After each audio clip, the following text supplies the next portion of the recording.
যত কিছুই হোক এই মুহূর্তে আমার মাথায় হুট করে একটা সিন মনে পড়ে গেল, ওই ইনসাফ সিনেমারই ওই চাকু দিয়ে ভায়োলিন বাজিয়ে আবার নিথুয়া পাথারে গানটা। ও মাই গড, একটু চমক দেওয়ার জন্য সেই রকম একটা আবহ।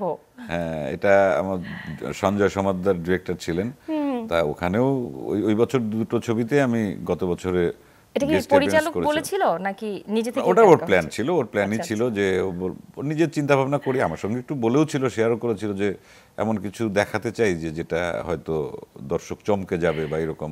ও আইডিয়া ডেভেলপ করলো, এই চমকটার জন্যই কিন্তু বলছি যে ভালো লাগে দাদার অ্যাপিয়ারেন্স সবসময়।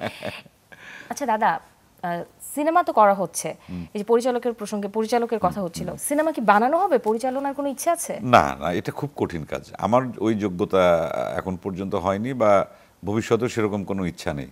কারণ মানে একই মানুষ যদি বিভিন্ন কাজ করে, আমি মনে করি যে কোনো কাজটাই ঠিক মতো করা হয় না। যেমন আমি হয়তো প্রায়োরিটি কিন্তু আমার অভিনয়, তার বাইরে যদি আমি কখনো সময় পাই, এটা নিজের তাগিদে, নিজের মনের জন্যে, নিজের ভালো লাগার জন্যে আমি কখনো হয়তো একটু ছবি আঁকি।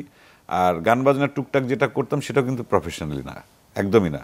অনেকে আমাকে বলেছেন গানটা একটু বাড়ানো দরকার, যাদের ভালো লাগে তারা উৎসাহ দিতেন, কিন্তু আমি কখনো এটা চাইনি, কারণ আমি তো সঙ্গীত শিল্পী নই, ইভেন আমি চিত্রশিল্পীও নই। কারণ আমার পড়াশোনা করেছি চারুকলায়, কিন্তু এই জগতে যেতে গেলে সেই জগতের মতো করে নিজেকে সময় দিতে হয়, সাধনা করতে হয়। যেহেতু আমি সেটা করতে পারছি না, অতএব গান বা ছবি আঁকা ওইটা আমার নিজের মনের চাহিদার জন্য যতটুকু দরকার, আমার নিজের ক্ষুধার জন্য। আমি ছবি আঁকি টাকা দিয়ে, টাকার জন্য না, আমি গানও গাই টাকার জন্য না, এটা মনের নিজের। অভিনয়টা যেহেতু করি আমি, এটাই আমার মূল কাজ, তা সো অভিনয়টাই ঠিক মতো করতে চাই। এর বাইরে ডিরেকশন বা এগুলো নিয়ে আমি যাদের সঙ্গে কাজ করেছি, যা কাজ করেছি দর্শক তো জানেন, এই প্রজেক্টগুলো মানে যারা ডিরেকশন দিয়েছেন, যারা ডিরেক্টর, আমি তাদেরকে তো খুব কাছে থেকে সাথে থেকে দেখেছি যে কতদিনের প্রস্তুতি, কত মানে মাথা ঘামাতে হয়, কতটা যোগ্যতা রাখতে হয়। ওই যোগ্যতা আমার নেই। মাথায় একটা গানও ঘুরছে, নিথুয়া পাথারে। এখন কি উপায় এই বিড়ম্বনা থেকে মুক্তির?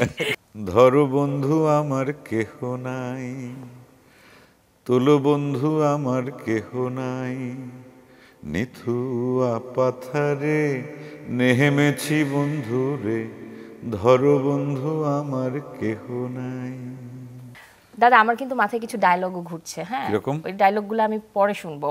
এই যে যেমন কিরে ভয় পাইছিস, এগুলো আর মনে নাই, আমি এক প্রজেক্ট শেষ হয়ে গেলে পুরোটা মাথায় রাখি, পরে আর মাথায় থাকে না। কিন্তু দর্শক সার্থকতা ওখানে যে দর্শকদের এটা যারা ইচ্ছা করে দেখে না, তাদের মাথায় কিন্তু থাকে। অনেকে আমাকে বলে যে আপনি একটা প্রিয় ডায়লগ বলেন, ওই অভিনয়ের সময়ই হয়তো, হ্যাঁ ছোটোখাটো কিছু হলে পরে যেটা হয়তো দর্শক মুখে মুখে সেই ডায়লগটা বলে, তখন সেটা আলাদা। কিন্তু আমি কখনোই আমার কোনো মঞ্চ, টেলিভিশন অথবা ফিল্মের বা ওটিটির কোনো ডায়লগ আমার মাথায় থাকে না। আমি ওই মানে যখনই প্রজেক্ট প্যাক আপ, আমার ওই প্রজেক্ট মাথা থেকে আমি যখন কথা বলে ওগুলোই তো ডায়লগের মতোই হয়ে যায়।